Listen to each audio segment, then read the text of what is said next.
Hello mga bata! Kumusta kayo? Ako muli si Teacher Viva at nandito na naman ako para sa ating bagong aralin at sasamahan tayo muli ng aking kaibigan Hello upang tayo mga ay bata! Namimiss ko kayong lahat. Handa ka na Kumusta ba? kayo mga Tara, bata? simulan na natin! Hello mga bata! Nandito na naman kami ni Teacher para punuin ang inyong isipan ng bagong kaalaman. Sa araw na ito, ating pag-aaralan ang pagbabawas ng bilang o subtraction gamit ang number line. Kung naalala ninyo mga bata, ano nga ba ang subtraction?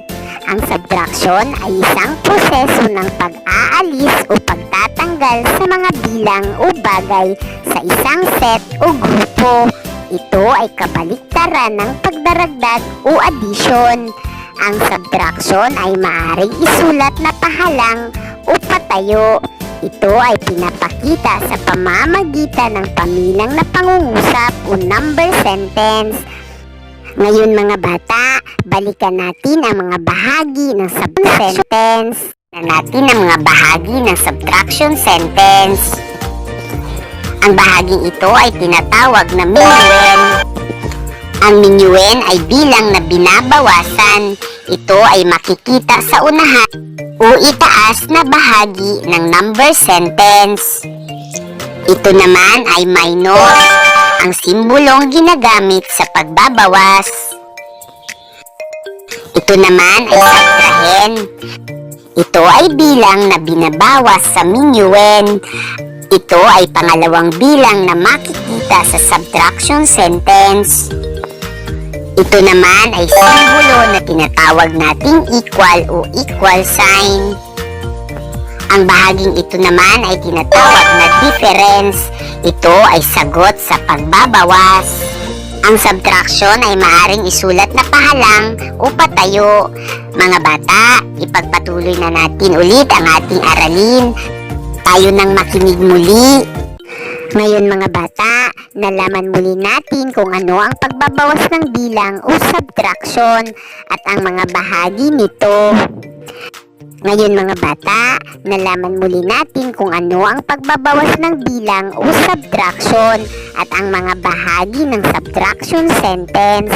Ngayon, pag-aaralan na natin kung paano sasagutan ang pagbabawas ng may malaking mga bilang. Tara mga bata, maupo, manood, at makinig na. Tara, simulan na natin. Pagbabawas na may sagot 11 hanggang 20 gamit ang number line. 15, babawasan ng 4. Ano kaya ang sagot? Para masagutan natin ito mga bata, gamitin natin ngayon ang number line. Sundan nyo ako ha. Sa number line, hanapin ang malaking bilang na babawasan o minuend. Bilugan ito upang inyong matandaan. Pagkatapos, gumuhit ng mga linya katumbas ng bilang na ibabawas o subtrahen. Sa pamilang na pangungusap mga bata, 4 ang ibabawas sa 15. Kaya guguhit tayo ng 4 na mga linya paatras o papuntang kaliwa. Ngayon bilangin natin. 1, 2, 3, 4. Tingnan kung sa anong bilang tumigil at yun ang tamang sagot.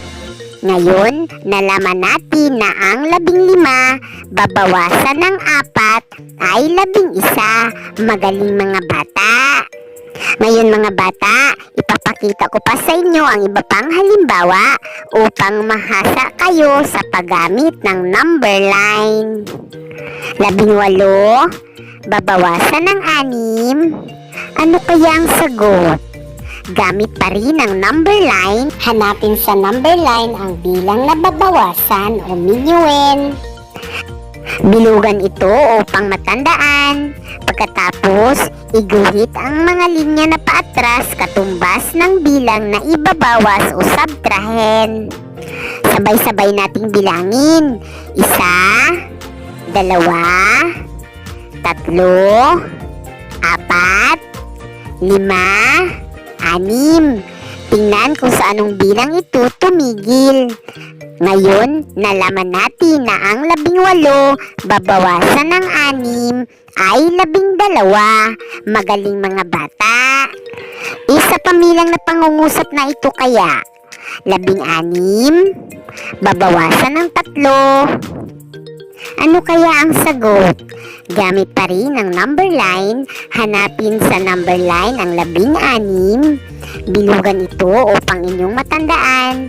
Pagkatapos, gumuhit ng mga linya paatras, pakaliwa, katumbas ng bilang na ibabawas. Bilangin natin. 1, 2, 3.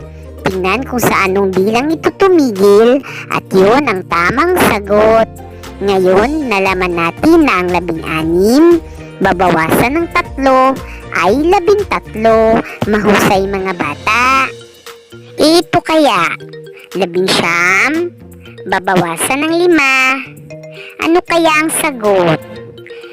Bilugan sa number line ang 19.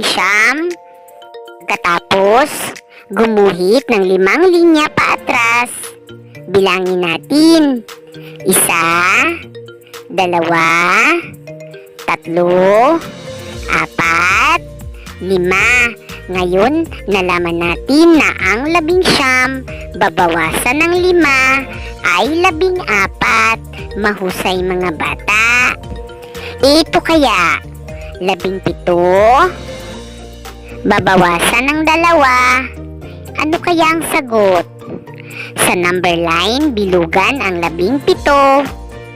Pagkatapos, iguhit ang 2 linya paatras. Bilangin natin. 1, 2. Ngayon, nalaman natin na ang 17 babawasan ng 2 ay 15. Mahusay mga bata. Isa pamilang na pangungusap na ito kaya. 19 babawasan ng 3. Ano kaya ang sagot? Bilugan sa number line ang 19. Pagkatapos, gumuhit ng 3 linya paatras. Bilangin natin. 1, 2, 3. Ngayon, nalaman natin na ang 19 babawasan ng 3 ay 16. Magaling mga bata.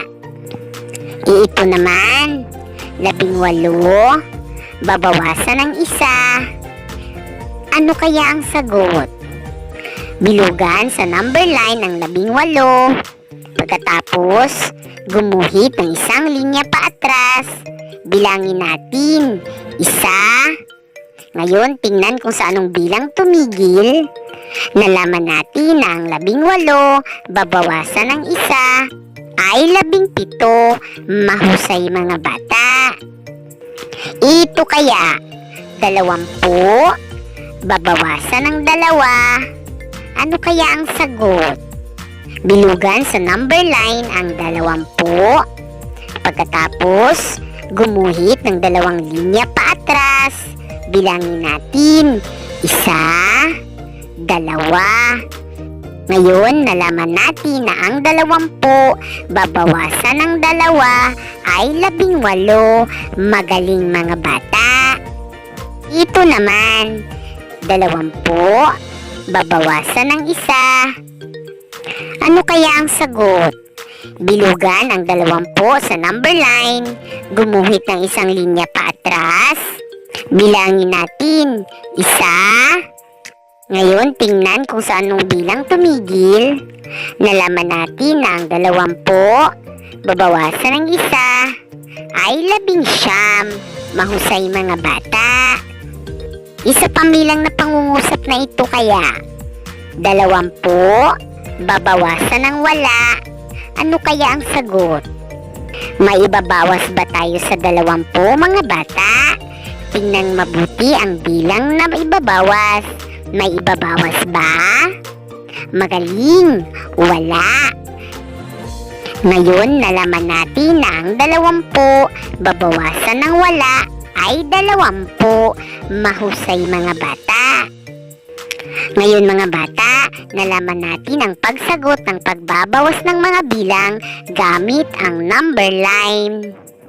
Tandaan mga bata, sa pagsagot ng pagbabawas, pwede kayong gumamit ng number line upang madali ninyo itong masagutan o di kaya iba pang proseso na mas madali para sa inyo. Paalala mga magulang, gabayan at tulungan ang inyong mga anak sa paggamit ng number line upang makasagot sila sa pagbabawas o subtraction. Mga bata, gamitin lamang sa mabuting paraan ang lahat ng inyong natutunan upang ang buhay nyo ay maging masaya at maging mabuting mamamayan kayo ng ating bansa. Tandaan muli mga bata, ang karunungan ay kayamanan at kayo ang pag-asa ng ating bayan. Ngayon mga bata, alamin natin kung kayo ay nakasunod at nakinig sa ating aralin. Subukin natin ang inyong galing. Maglaro tayo.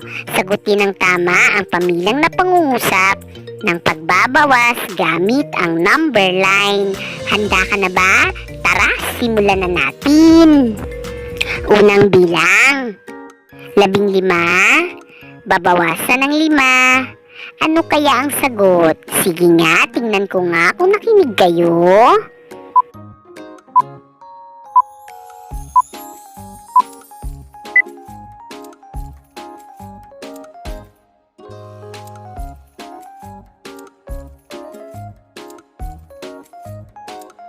Pareho ba tayo ng sagot mga bata? Wow, magaling! Isa pangalawang bilang kaya? 18, babawasan ng 3. Ano kaya ang sagot dito mga bata? Sige nga, gawin nyo nga sa number line.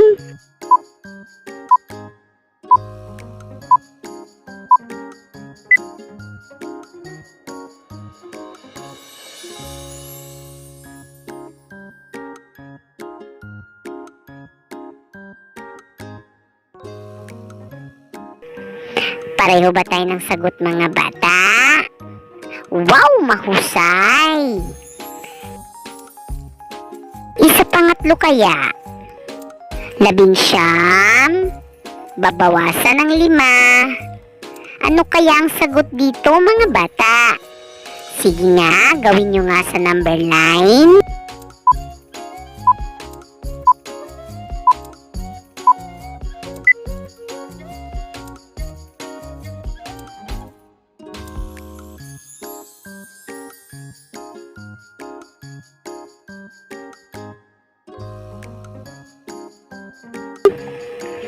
Pareho na naman ba tayo ng sagot mga bata? Wow, magaling! 14, babawasan ng 2. Ano kaya ang sagot dito? Sige nga, gawin nyo nga sa number line.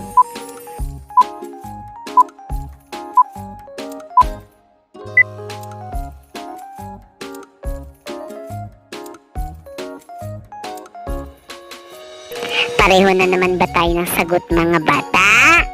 Wow, napakahusay nyo! 20, babawasan ng 4. Ano kaya ang sagot? Sige nga, gawin nyo nga ulit ito sa number line.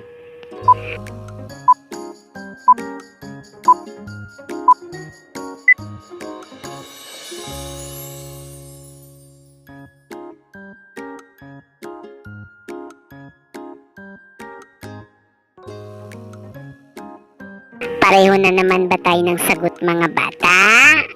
Wow, napakagaling nyo! Mga bata, kung pareho lahat tayo ng sagot, palakpakan ninyo ang inyong sarili. Napakagaling ninyo! Para sa inyong gawain, isulat ang tamang sagot sa bawat patlang. Mga bata, kung kayo'y nahihirapan sa paggamit ng number line, pwede kayong manghingi ng tulong sa inyong mga kapatid o magulang. Natapos na ang ating aralin. Sana mga bata, huwag niyong kalimutan ninyong mga pinag-aralan. Hanggang sa muli, kami magpapaalam na ng aking kaibigan. Paalam po. Paalam! Ingat po!